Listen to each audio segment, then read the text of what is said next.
Welcome to the third lecture of module 3 of this course called Game Theory and Economics. Before we start this lecture, let me recapitulate what we have done in the previous lecture. Basically, we have been discussing the applications of Nash equilibrium, and the topic that we have been discussing is a topic of oligopoly market. It is called Cournot oligopoly model. We have found that in the previous lectures we have found that in equilibrium, in the Nash equilibrium in Cournot market, if there are two firms, then both the firms will produce some output. That output level is given by, if we have a linear demand curve given by Q is equal to alpha minus P, this is the linear demand curve, and cost function is given by this, where I can be 1 and 2, then we have found that the equilibrium output level is equal to alpha minus C divided by 3. So, both the firms will produce the same level of output, and the price will be alpha plus 2 C divided by 3.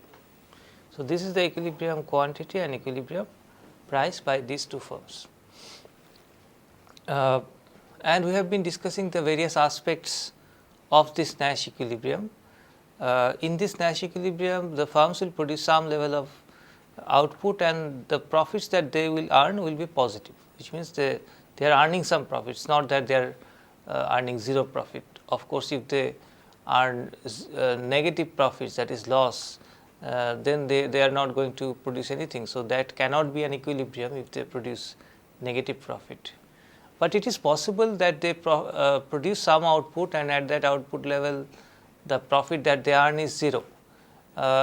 So, one may ask that if they are not earning any profit, how come they are producing any goods at all? Why don't they just quit? The answer is that even if the firms produce some output at which the profit is 0, it is assumed that in that cost the normal profit of the firms is included. So, by profit is equal to 0, what is meant is that their supernormal profit or extra profit, that is 0. Their normal profit or the minimum level of profit which is required to sustain themselves is earned if we find that the profit is 0. So, these are some basic clarifications. Now, the question that we were discussing in the previous lecture is, suppose the firms, instead of fighting with each other, instead of competing with each other, decide that jointly what is the level of output that will maximize their joint profit. And if that is the output level which they can determine, then each of the firms, there are two firms here, each of the firms will produce just half of that output, and that output they will take to the market, it will get sold, and they will earn some profit. So, is that profit is going to be high or low than the profit which they earn by producing individually, by just competing with each other, by not coordinating with each other? That is the question that we were discussing in the previous lecture. And we had found that, so this is joint profit maximization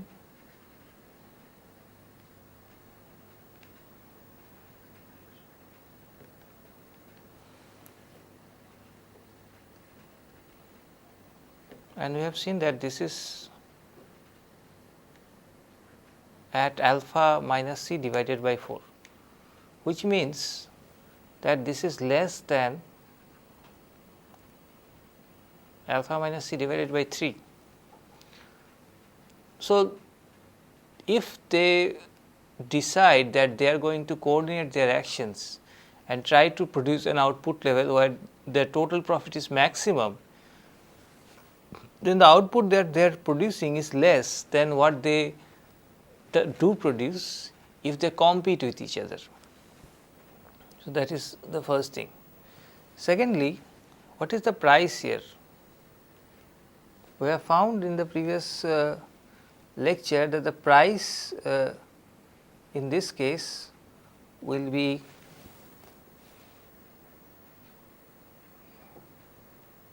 alpha minus c divided by 2, which is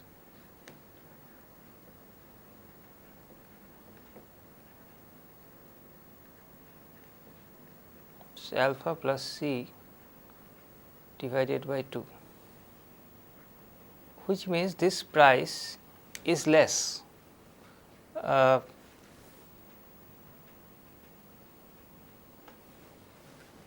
do I get this price? Because price, if you remember, the demand curve is given by P is equal to alpha minus Q. Here the total output is alpha minus C divided by 2.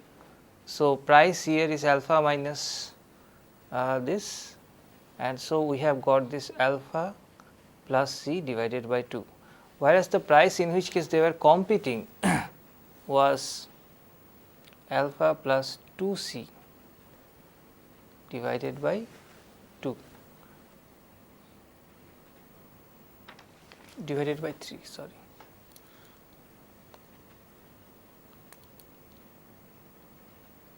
This is true. How do I know that the price here is higher if the firms decide to produce jointly? The reason is that if they decide to produce jointly, we see that the quantity, total quantity being produced is alpha minus C divided by 2, this is Q star, and this is higher if they decide to produce individually. This is the output that they are producing, this is less than this. So, total output in the market that they are supplying is less. If the total output they are supplying in the market is less, price is going to be higher. That is why I know, without doing the calculations, I know that alpha plus C divided by 2 is going to be higher than alpha plus 2 C divided by 3. So, that is that. I can confirm it also. For this to happen, I must have 3 alpha plus 3 C greater than 2 alpha plus 4 C, which means alpha is greater than C, and which is true. So, basically price has gone up, total quantity has gone down, and what about the individual profits, because that is what the firms are after all maximizing. In this case, the individual profits we have calculated in the previous lecture, it was 1 divided by 8 alpha minus C divided whole square, and this I know is greater than alpha minus C whole square divided by 9, and this is the profit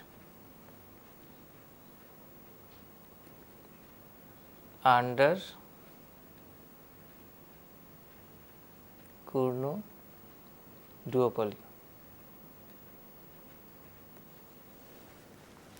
So, the crux of the story is that if the firms jointly try to maximize their profit, then the total output that they are going to produce is coming down, the price in the market is going up, and the individual profit is also going up. Now, one obvious question that may occur is that if the individual profits are going up, then why do not the firms produce that level of output? Why do not the firms produce alpha minus C divided by 4? Why do they produce alpha minus C divided by 3, which they do if they compete with each other? Why do not they coordinate with each other? And the answer is that it is like the prisoner's dilemma game that we have seen in the beginning. Given what the other firm is going to produce, suppose I am firm 1 and there is another firm 2, and we have decided, well, let us maximize our profits and let us produce alpha minus C divided by 4. Now, once he produces alpha minus C divided by 4, then it is not in my interest to produce alpha minus c divided by 4. This alpha minus c divided by 4, alpha minus c divided by 4 is not on the best response function of both the firms, because we have seen that there is only one point at which the best response functions intersect with each other, which is at alpha minus c divided by 3. So, this is the 45-degree line. Alpha minus c divided by 4 will be somewhere here. So, this is the point of alpha minus c divided by 4. So, if the other firm is producing alpha minus c divided by 4, suppose the firm 2 is producing this, then what should the firm 1 do? Firm 1 should be should try to be on its best response function. So, what it should do is that given this, it will produce this much. So, it is just steering away, it is just not staying on this alpha minus c divided by 4, alpha minus c divided by 4 line, it is deviating, and that is why this is not going to sustain. This alpha minus c divided by 4 is not going to sustain as the equilibrium. It is like that situation in prisoner's dilemma, where the firms, not the firms, the two prisoners, both of them could have done better if they had not confessed. But the point is that if my partner does not confess, it is in my interest to confess. So, I do not agree to that non-confessing pact. Here also, given that the other firm is producing alpha minus c divided by 4, I do not produce alpha minus c divided by 4, and so there is a deviation, and so that is why this is not an equilibrium. And finally, we shall reach this equilibrium, which is the Nash equilibrium of alpha minus c divided by 3, where the profits have gone down compared to the case where the outputs are alpha minus c divided by 4. The same thing can be shown in terms of a different diagram, which is the diagram having what are known as isoprofit curves.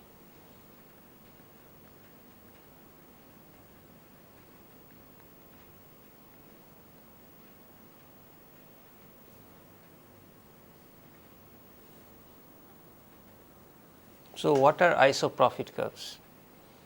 Well, isoprofit curves are those curves along which profit of a firm remains constant, it remains the same.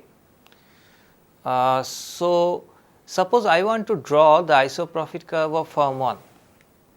I know that the firm 1's profit function, that is phi 1, is given by the following function. It is given by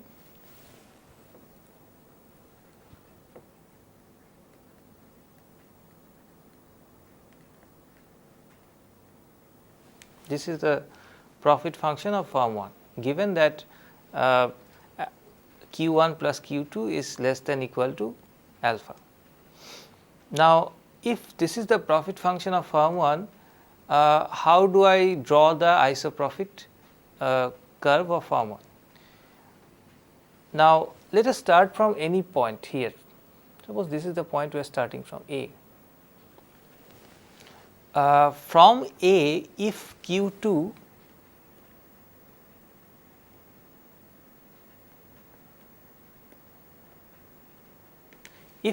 declines, that is firm 2 is producing less output. If Q2 declines, I can straight away see from this pi function, pi 1 function, that pi 1 is going to rise. Okay. So, if I go down this direction, I am going to reach a higher level of profit for firm 1. So, if I have to draw a function, isoprofit function of firm 1, it has to be that that isoprofit function cannot be a vertical line, because if it is a vertical line, that will show that the profit is remaining constant whether we go up or down. So, it cannot be a vertical line. Then what kind of line is it? If for example, Q1 rises or falls, how does pi 1 respond to that? We know that the answer to that is, it is not very clear. Sometimes it can rise, it can fall. Remember that that other curve we have drawn before, the profit function of firm 1.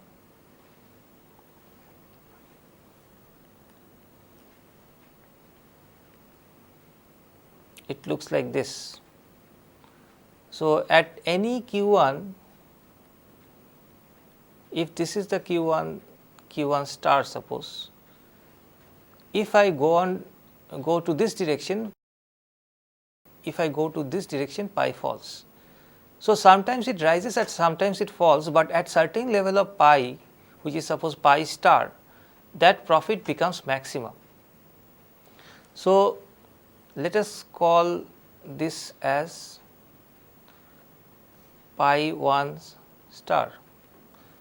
So, if I go to this direction, to the right of A, profit falls. If I go to the left of A, again profit falls. So, this to the left or to the right, if I draw the isoprofit functions, they will signify lower level of profit. And if I go towards down to the southern direction from A, the profit should rise. Those curves should represent higher level of profit for firm 1. So, these are some of the general conclusions that we can draw from the things that we already know. So, if it falls,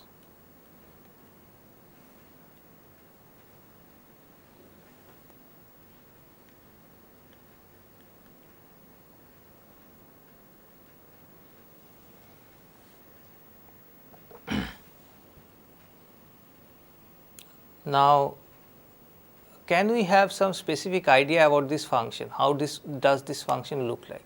For that, what we do is to find out what is the total derivative of this function.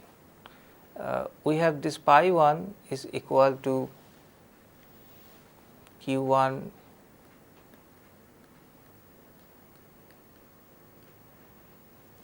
now.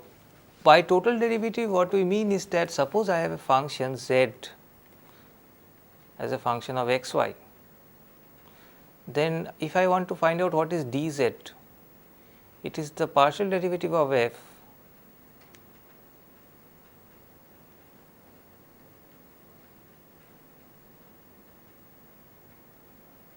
with respect to x multiplied by dx plus partial derivative of the function with respect to y multiplied by dy. So, this is total derivative. I take d pi 1 to be 0, because along the isoprofit curve I know profit does not change. So, that I apply, then I apply this formula. Here instead of x I have a q1 and instead of y I have q2. So, if I apply that formula and do some derivation, what I get will be the following: dq2 divided by dq1 will be equal to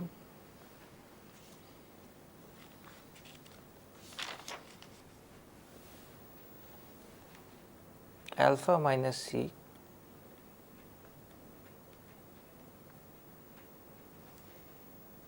divided by q1.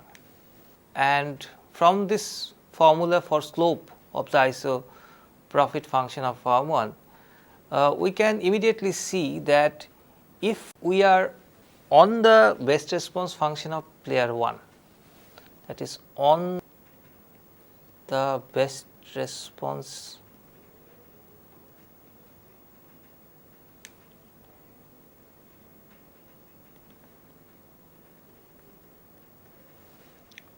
what do I know?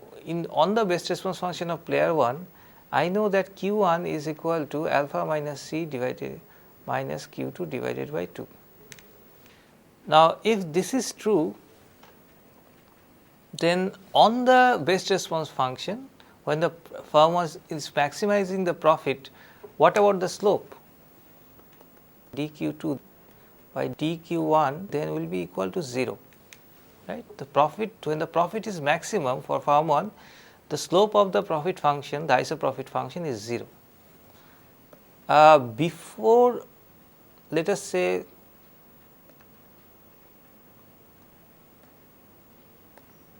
let us call this q1 star. This is the q1 star that is coming here, and this is the same q1 star which is coming here also.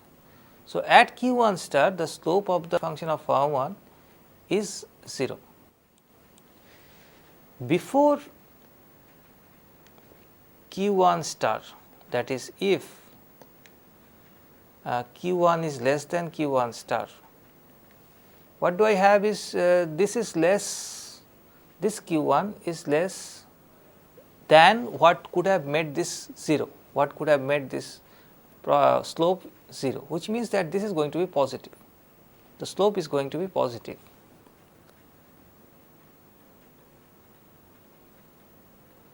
Right. And after q1 star, that is if q1 is greater than q1 star, so q1 has exceeded the value for which this is equal to 0, it has exceeded that value, which means that this term is high now, which means this is going to be negative.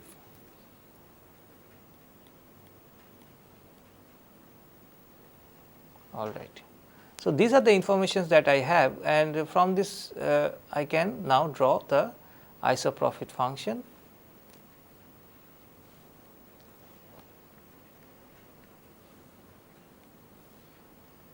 Suppose q1 star is here, and suppose this is the q2 we are starting from. Then before that I have a upward rising part, and after that I have a downward sloping part.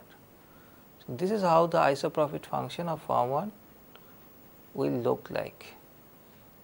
And if I go down, then I know that the profit is going up. So, there will be other isoprofit functions, but they will signify higher and higher level of profit, whereas if I go up, then they will signify lower and lower level of profit. So, these are the isoprofit curves. By the same logic, just as we have used the logic for firm 1, same logic could be used for firm 2, and firm 2's isoprofit functions will be somewhat like this.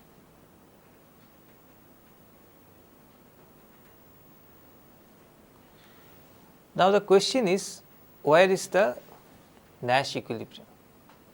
Well, I know that the Nash equilibrium will be at a point where both the firms are at their best response functions, and which means that the curves, these two sets of isoprofit curves, I have to find out that point where the isoprofit curve of firm 1 will have a 0 slope, and the isoprofit curve of firm 2 will have a slope of infinity, and that I can see it is happening here.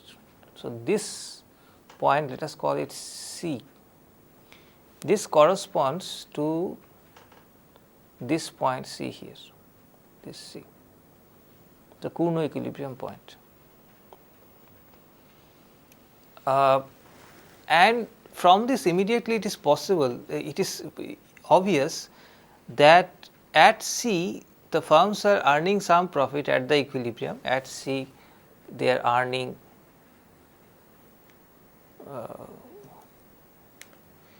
Q1 is equal to Q2 is equal to alpha minus C divided by 3, and profit is equal to, I know, alpha minus C divided by 3 whole square. This is the profit. But it is possible that both the firms can earn high profits. And how do I know this? Because this is the region, this shaded region is the region where they can earn, both of them can earn high profits.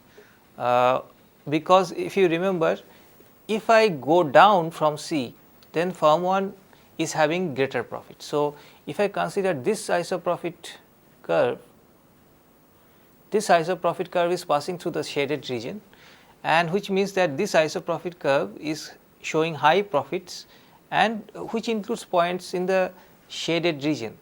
But these points on the shaded region also signify high profits for firm 2. So, both the firms can earn high profits in this shaded region, inside the shaded region, and our solution of joint profit maximizing output, which was alpha minus C divided by 4, is somewhere here. In particular, I am not going to show that. In particular, that point can be found by using two things. First, I join 0 and C, that is O and C, origin and C. This is the 45-degree line. I know this point alpha minus C divided by 4 has to be on the 45-degree line, because both the firms are producing the same level of output here. And what additional property it must satisfy is that at this point, that is alpha minus C divided by 4, the isoprofit curves of both the firms should be tangent to each other. If that is satisfied, then there is going to be only one unique point, and that unique point is the point where this joint profit is being maximized. So, to sum it up, what is happening is that in Cournot equilibrium, the firms are competing with each other and producing some output level and earning some positive profit. That is well and good. The point is that if they get together and try to produce joint output and try to maximize their total profit, not individual profits, then their output levels are different, and that at that output levels, the total profit that they are going to earn will be such that their individual profit, that is share of their the total profit, is also going to rise compared to the case where they were competing with each other. So, there is a possibility that both of them can earn better profits, but that outcome is not sustainable, because that point, at that point, nobody is maximizing his or her individual profit. And if nobody is maximizing his or her individual profit, it is profitable for both of them to deviate if the other firm is sticking to that joint profit maximizing output. So, this is therefore is a situation like the prisoner's dilemma situation. We shall do some other properties of Cournot equilibrium. One exercise that we are interested in, suppose one firm 1 suppose tries to maximize its market share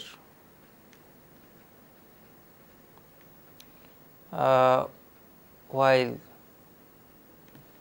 ensuring non-negative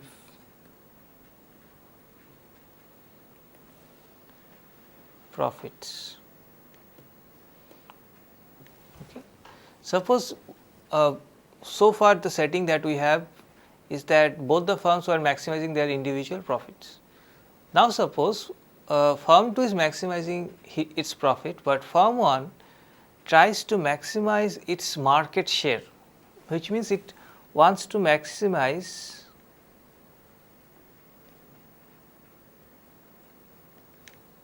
Q1 divided by Q1 plus Q2. Q1 is the amount that it is able to sell to the market, and Q1 plus Q2 is the total goods being sold. So, this is the market share.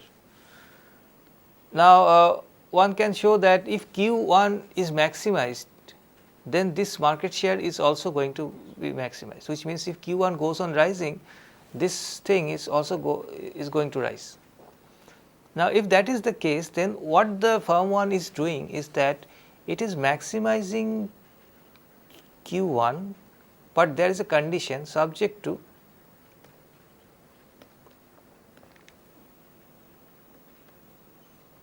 this, the profit has to be either 0 or positive, profit cannot be negative. That is, the firm 1 is ready to get its normal profit, which is the minimum profit to sustain itself, provided that it can capture the market. It can capture as high portion of the market as possible. Now, in that case, what will the firm 1 produce? What amount of goods will the firm 1 produce? One can extend the model by a little bit by saying that suppose both the firms, instead of only firm 1, both the firms want to maximize their market share, which means that firm 1 is maximizing Q 1 provided pi 1 remains non-negative, and firm 2 is also maximizing Q 2 provided pi 2 remains non-negative. Then what could be the equilibrium? And I leave that to the viewers to find out. The last application of Cournot equilibrium that we shall do is the following.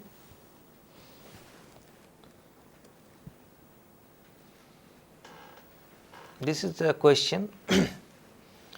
Consider Cournot's game in the case of an arbitrary number n of firms. The cost function of each firm I is Ci Qi is equal to Cqi for all Qi, where C is less than alpha. Find the best response function of each firm and set up the conditions for Q1, Q2 Qn to be a Nash equilibrium, assuming that there is a Nash equilibrium in which all firms' outputs are positive. Solve these equations to find the Nash equilibrium, find the price at which output is sold in a Nash equilibrium, and show that this price decreases as n increases, approaching C as the number of firms increases without bound. So, this is an exercise. Let me first write down the exercise, then we shall solve this exercise. This is a variation of the Cournot model, of the simple Cournot model, let us say.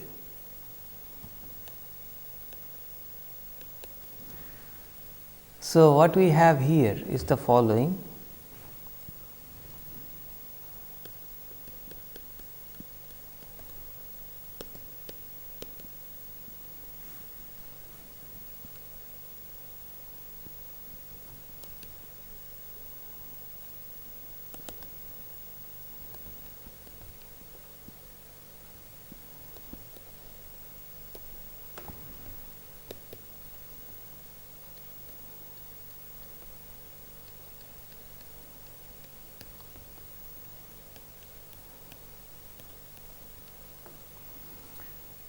So, what we have here is that the inverse demand function, instead of being a simple linear function, has a general form.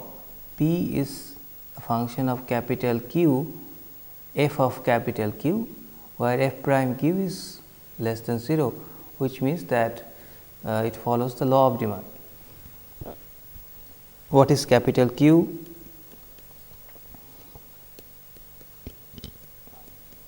Capital Q is the sum of all small q's, where Qi is the output produced by the ith firm.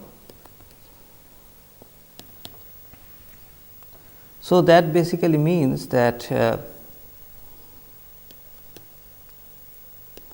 there are n firms. So, we have a general case here, instead of 2 firms we have n firms in the market, and of course, Q I is greater than or equal to 0. It is a non-negative quantity.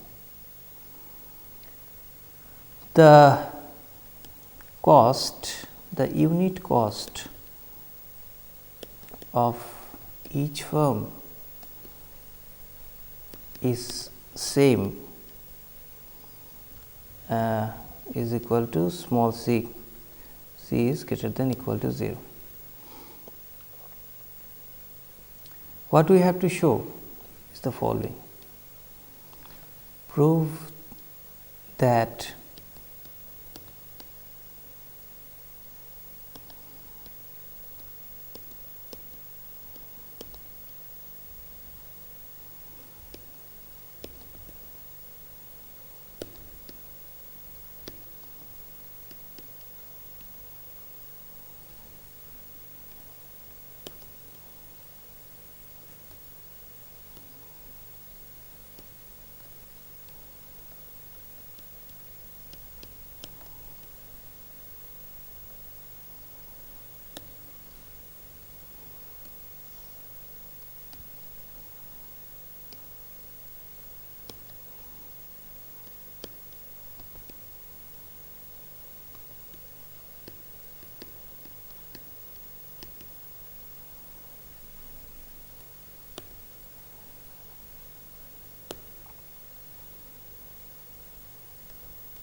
so this is what we have to show, that assuming that there exists a Nash equilibrium in which all output levels are positive, we have to show that in that Cournot equilibrium the firms will produce the same level of output.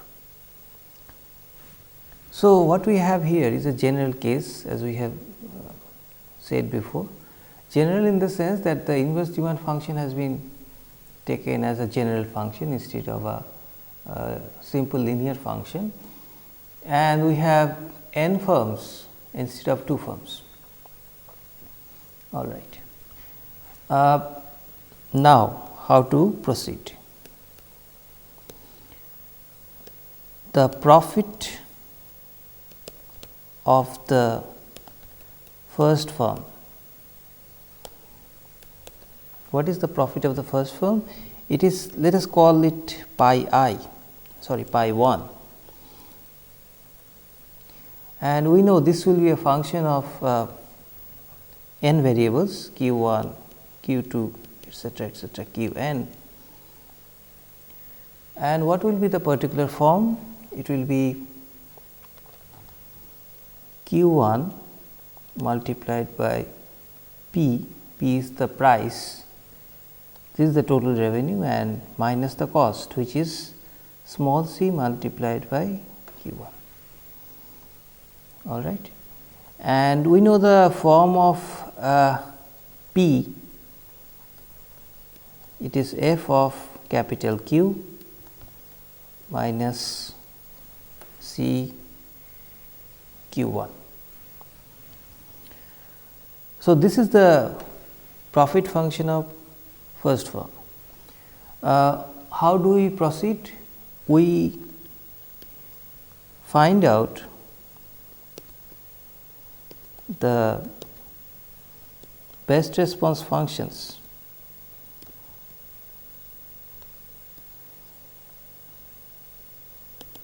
of each firm. Okay. And we know the Nash equilibrium will be in the intersection of all these best response functions.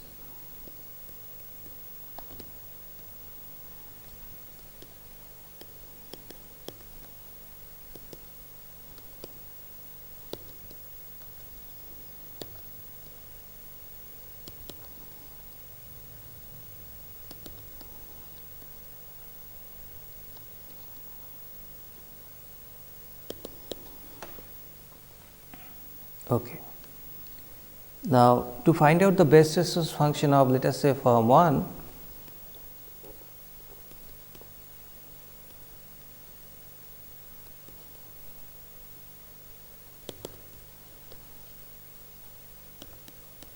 what we need to do is to partially differentiate pi 1 with respect to q 1 and set that equal to 0. We are maximizing profit of form 1 with respect to the output of form 1, and from this what we shall get is the following.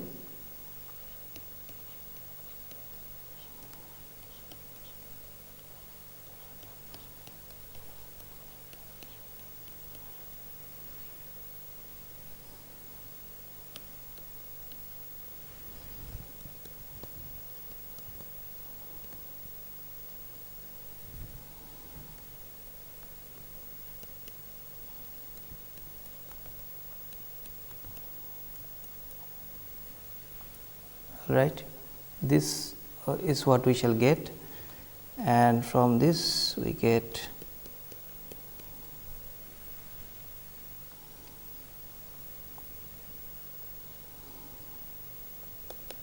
let us call this 1.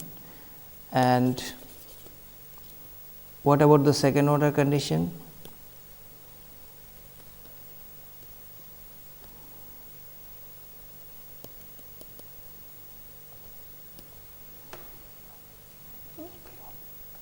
Now, that will be satisfied because what we are getting here is f prime q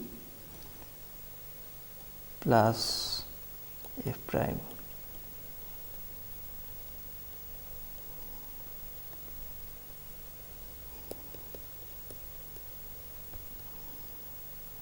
and this will be less than 0 with reasonable if the function is not a very awkward function, this will be less than 0 because f prime q is less than 0.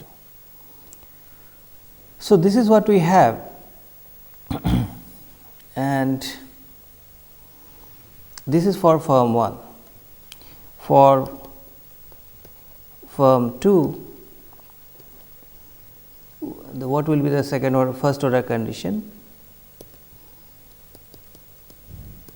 It will be f q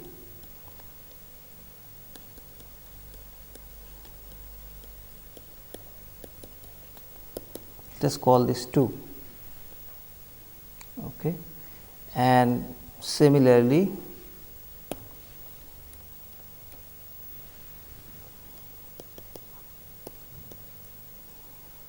for firm 3 and so on, we shall get f capital Q plus f prime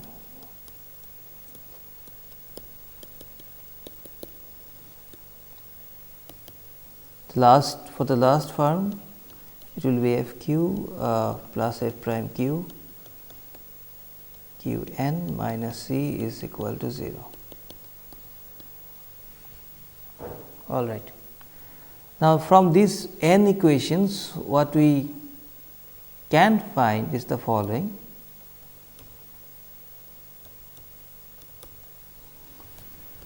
From 1 and 2, we get, let us look at 1 and 2. From this and this, we can subtract 1 from 2 and we shall be easily able to find out that q 1 is equal to q 2. Similarly, from 2 and 3, q 2 is equal to q 3 and so on. From n minus 1 and n, q n minus 1 is equal to q n. So, if there exists an equilibrium satisfying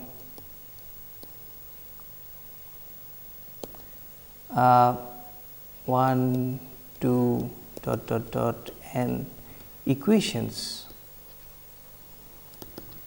then at that equilibrium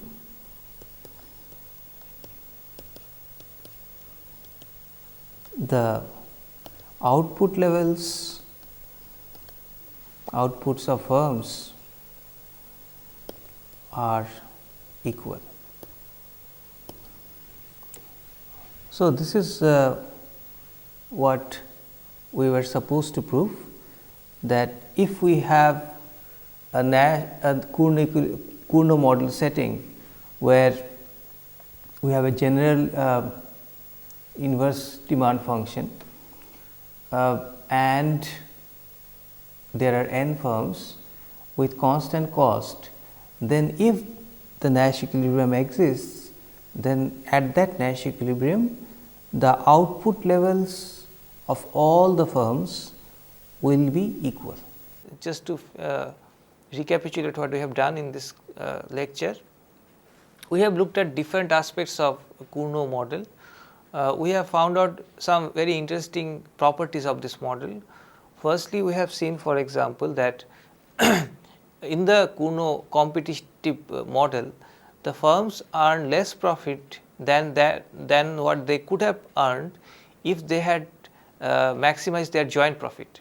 So, we are having a situation like a prisoner's dilemma situation in the competitive case.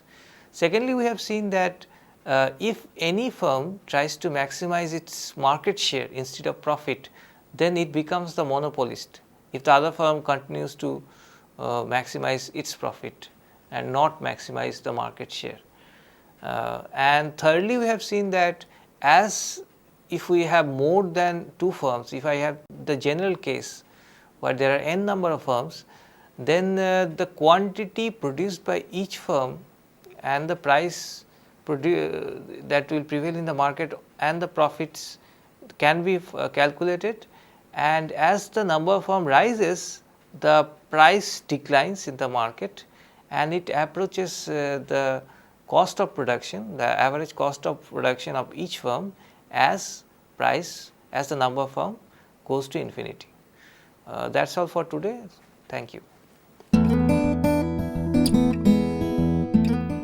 The first question, that if there are two firms in a Cournot model, each trying to maximize the market share without making a loss, how many Nash equilibria will there be? Describe them. So, firms here are maximizing market share. Now, market share for each firm, let us say for firm I, market share, let us call it MS, is given by Qi divided by Q1 and Q2, Q1 plus Q2, where there are only two firms for simplicity. Now, if this is going to be maximized, then one has to maximize Qi. So, maximizing MS is same as maximizing Qi. However, the profit cannot turn out to be negative. That is the constraint that we have. Now, what is profit? Profit, if you remember, in the Cournot model is given by this for firm I. Now, if I is maximizing Qi, keeping pi I greater than or equal to 0, then what should it do? It can go on raising Qi until this term becomes 0. If it crosses that particular value of Qi where this is equal to 0, then this term becomes negative. And if this term becomes negative, the profit becomes negative. So, what the firm I should do is that it should equate Qi is equal to alpha minus C minus Qj. So, this is nothing but the best response function of firm I. Now, this is true if Qj is less than or equal to alpha minus c, and it is equal to 0 if Qj is too high. Suppose it is greater than alpha minus c, then obviously this term will turn out to be negative, and this cannot be negative because we are talking about output here. Now, this is for each of the two firms. I can be either 1 or 2. So, for firm 1, the best response function will look like this. I am not writing the best response function of firm 1 explicitly, but the diagram will look like this. It will be like this, B1, best response function of firm 1, and for firm 2 it will be this and this all the way. This is B2. So, there are infinite number of Nash equilibria, because this is the part where these best response functions are coinciding.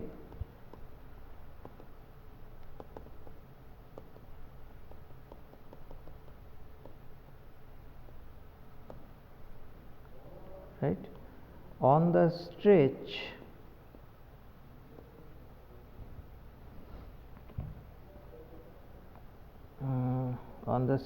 between this point is alpha minus c, alpha minus c 0 and 0 alpha minus c. On the line Q2 is equal to alpha minus c minus Q1. Okay. What was the second question? Explain the similarity between Cournot model and the prisoner's dilemma game. Well, the similarity is very simple. In each of the cases, firms are in each case the firms are getting less profit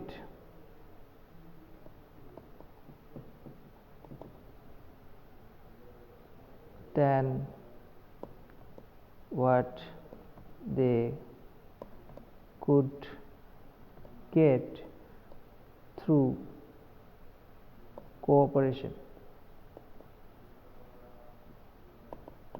So, let us say in each case not firms but players, because in prisoner's dilemma the players are the prisoners, in Cournot equilibrium the players are the firms, and in equilibrium they are getting a less profit or less payoff than what they could get if they cooperated. Okay. Thank you.